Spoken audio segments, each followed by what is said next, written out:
శ్రీరంగం ఇది వచ్చిందను శ్రీరంగం రంగనాథ స్వామి టెంపుల్. ఎంత మహిమగల టెంపుల్ అంటే ఈ రంగనాథ స్వామి టెంపుల్ చాలా ప్రసిద్ధి చెందిన టెంపుల్. ఇది భారతదేశంలోనే అతిపెద్ద దేవాలయాల్లో ఒకటి. ఈ శ్రీరంగం వచ్చిందను రంగనాథ స్వామి ఎంత బాగా అసలు ఇట్లా నాగపాము పడగ ఇట్లా పడుకొని ఉంటే ఎంత హ్యాపీగా అనిపిస్తుందో మనకైతే చూసేదానికి. ఇది తమిళనాడు రాష్ట్రంలో ఉంటుంది. ఇది చాలా మహిమగల టెంపుల్. ఇదైతే గన చాలా పెద్ద టెంపుల్ కూడా. ఇట్లా వెళ్తా ఉంటే మాకు ఎంత హ్యాపీగా అనిపించిందో ఇదైతే గన గుడి.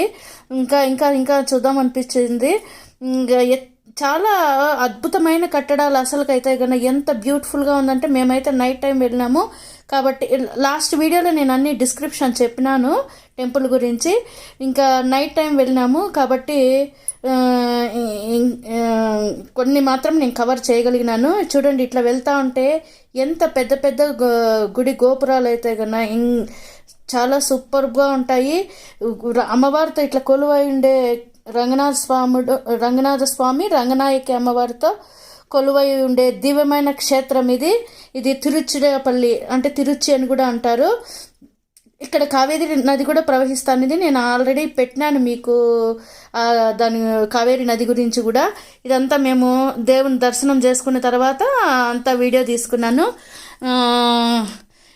చూడండి ఎంత బాగుంది అసలు, ఎంత పురాతనమైన కట్టడాలంటే. ఇది వచ్చిందని కోనేరు. లాస్ట్ వీడియోలో నేను కోనేరు పెట్టలేదు, అందుకని మీకోసం అనేసి నేను మళ్ళీ వెతికి పెట్టినాను. చాలా బ్యూటిఫుల్గా అయితే ఉంది కోనేరు కూడా. నైట్ టైం కదా పెద్దగా కనపడలేదు, డిమ్గా ఉన్నింది అంతే ఫ్రెండ్స్. మేము కూడా బాగా ఎంజాయ్ చేసినాము.